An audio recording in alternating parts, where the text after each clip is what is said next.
Hello. Sasa wewe leo niko na umbea. Imagine Mike amenipigia simu mara tatu. Yeah, anasema anataka tuje tukavlanje pamoja leo. Si Mike anakusumbua ama anakutamani?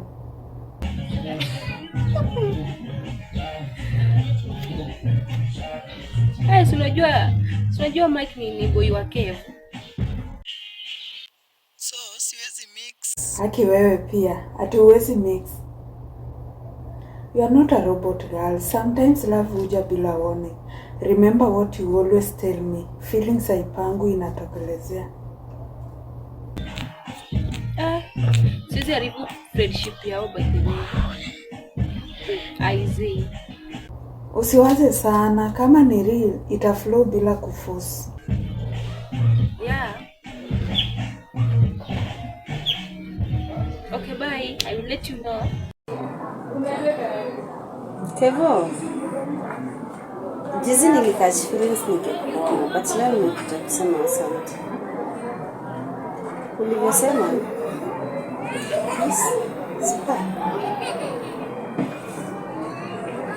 ili ni heartbreak kidogo, lakini ilinifunga macho pia.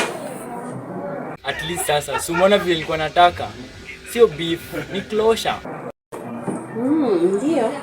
And but nimeanza kuvolunteer kwa rehab center imagine.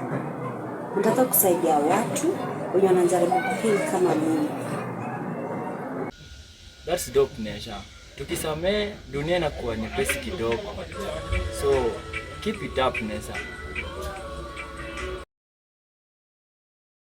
Unajua wewe ni mtu dangerous.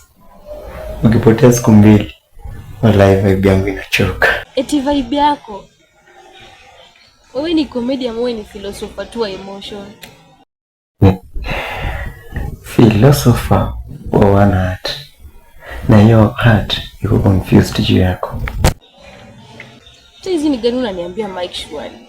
Like seriously? IG. Si lines, ni confession. Niko na action langu direct. But sai nimeshikwa. Ukicheka wana feel peace. Na ukiniambia truth, wallahi naona. By the way, Mike miss yuko ready. Miss yuko ready but sometimes nikikufikiria siwezi ficha smile yangu. I always just smile.